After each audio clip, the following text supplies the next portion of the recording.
লক্ষ্মীপুরে পূর্বশত্রুতার জের ধরে নুরুজ্জামান স্ত্রী নাসিমা আক্তার, মেয়ে নিহা আক্তারের উপর অতর্কিত হামলা করে তাদের নির্মাণাধীন বাউন্ডারি ওয়াল ভাঙচুর করার অভিযোগ মোহাম্মদ বেল্লাল হোসেন, স্ত্রী মরিয়ম, ছেলে মুরাদ হোসেন, মা মনোয়ারা বেগম ও পিতা সুলতান আহম্মদের বিরুদ্ধে। ঘটনাটি ঘটে ৮ ডিসেম্বর রবিবার সকালে সদর উপজেলার দক্ষিণ হামসাদি ইউনিয়নের ২ নং ওয়ার্ড পশ্চিম নন্দনপুর গ্রামের মারুফ হাজী বাড়িতে। ভুক্তভোগী নুরুজ্জামান একই বাড়ির মৃত ফজল করিমের ছেলে। সরেজমিনে গিয়ে জানা যায়, জমি সংক্রান্ত বিষয় নিয়ে বেল্লাল ও তার পরিবারের সাথে দীর্ঘদিন যাবৎ বিরোধ চলে আসছে।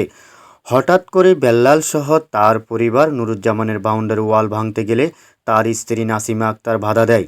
এতে ক্ষিপ্ত হয়ে বেল্লাল সহ তার পরিবার নাসিমা আক্তারের উপর লাঠিসোঁটা, দা, চেনি ও চাপাতি নিয়ে এলোপাতাড়ি হামলা করে শরীরের বিভিন্ন জায়গায় কিল, ঘুষি, নীলাপুলা জখম করলে তার চিৎকারে স্বামী নুরুজ্জামান ও মেয়ে নিহা এগিয়ে আসলে তাদেরকেও ব্যাপক মারধর করা হয়।